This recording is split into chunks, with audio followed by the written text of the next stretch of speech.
Back now with the panel. I have a lot to get to. So, Gina, you were saying, you were making a point?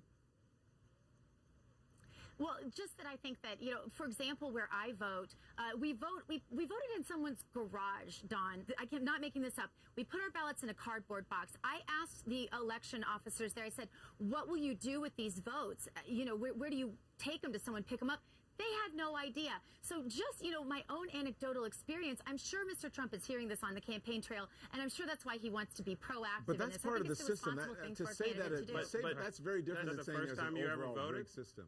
It must be the first time you ever voted. But let me just state this. What Donald Trump is doing is more than just a chuckle or a laughable matter, because out of all the statements that he's made, this is one that truly goes to the heart of our democracy. Listen, the Brennan Center at the New York School of Law they did a deep dive on this, and they said it's a 4/10,000th of a percent to a 9/10,000th of a percent chance that you'll have voter fraud. You're more likely to be struck by lightning than actually have voter fraud. If the Republican Party truly cared about people having access to the polls, they would stop doing things like voter ID. They would stop doing things like hindering people of color, elderly people from voting at the polls. Okay. That's why it's disingenuous. There's some other things I need to get to, guys. We know what's going on here. I want to talk about.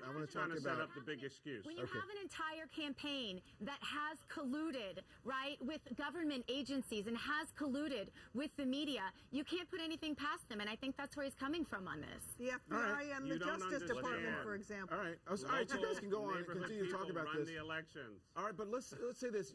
What evidence do you have that there is collusion with the media, that there's all this collusion that you're talking about, Gina? I'd like to point that out. Well, certainly the WikiLeaks, which Hillary Clinton hasn't in any way come out and answered any questions about. She hasn't denied it. We saw Melania Trump answering the allegations against her husband, none of which have been proven, many of which have been disputed conclusively, and yet we still don't have anything from Hillary for her own voters to say, hey, none of this stuff is true. She hasn't even denied that it is true, and that goes the same for the James O'Keefe tapes that were released today, and that goes the same for the FOIA FBI collusion that took place. And so why isn't she defending her campaign for her own supporters? In terms of collusion with the media, for example, the emails earlier this month demonstrated there were times when the Clinton campaign was allowed to review New York Times stories before they were published to vet and edit. That's how the media works. The quotations. That is not how the media works. I've been a politician. The media works. I mean, this is no. This is ridiculous. This is absurd. So this is absurd. I mean,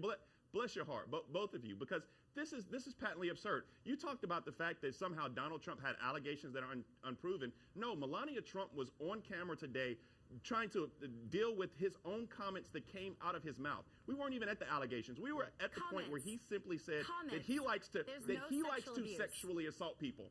That's fine. That for someone to say that they want to grab you in that way, that is beyond the pale. That's first and foremost. No, and second, that's not what this discussion is. Sexual assault, is it not? It's sexual assault, is it not? Did I miss something? He's not denying he wasn't on the bus. Words are not sexual assault. What is sexual assault is what Hillary Clinton did to the women that her husband absolutely, factually Hillary Clinton sexually assaulted the women? Hillary Clinton committed sexually assault. When she paid $100,000 to malign the women, when she paid $100,000 to malign the women by hiring a private investigator to dig up bad stuff on these women. Why is that not some sort of assault on women? Tell me that. Because, Gina, a lot of this has been looked into and proven not to be true. A little 12-year-old. Because there's no evidence of any of what you're talking about. You guys are embarrassing That's on a tape. Tonight. I heard it myself. Here are the facts. Donald Trump lied about the Central Park Five. Proven. He lied about President Obama and where he was born. Proved. He's lying about voter fraud. And the only time Donald Trump is not lying is when his lips are not moving. Okay. He's a liar. All right. Plain and simple. Okay. I got to go. That's the description usually applied to Mrs. Clinton. Thank you very much. When we come right back, much more on Melania Trump's interview with Anderson Cooper. She is standing by her man, but is she winning over any voters for Donald Trump?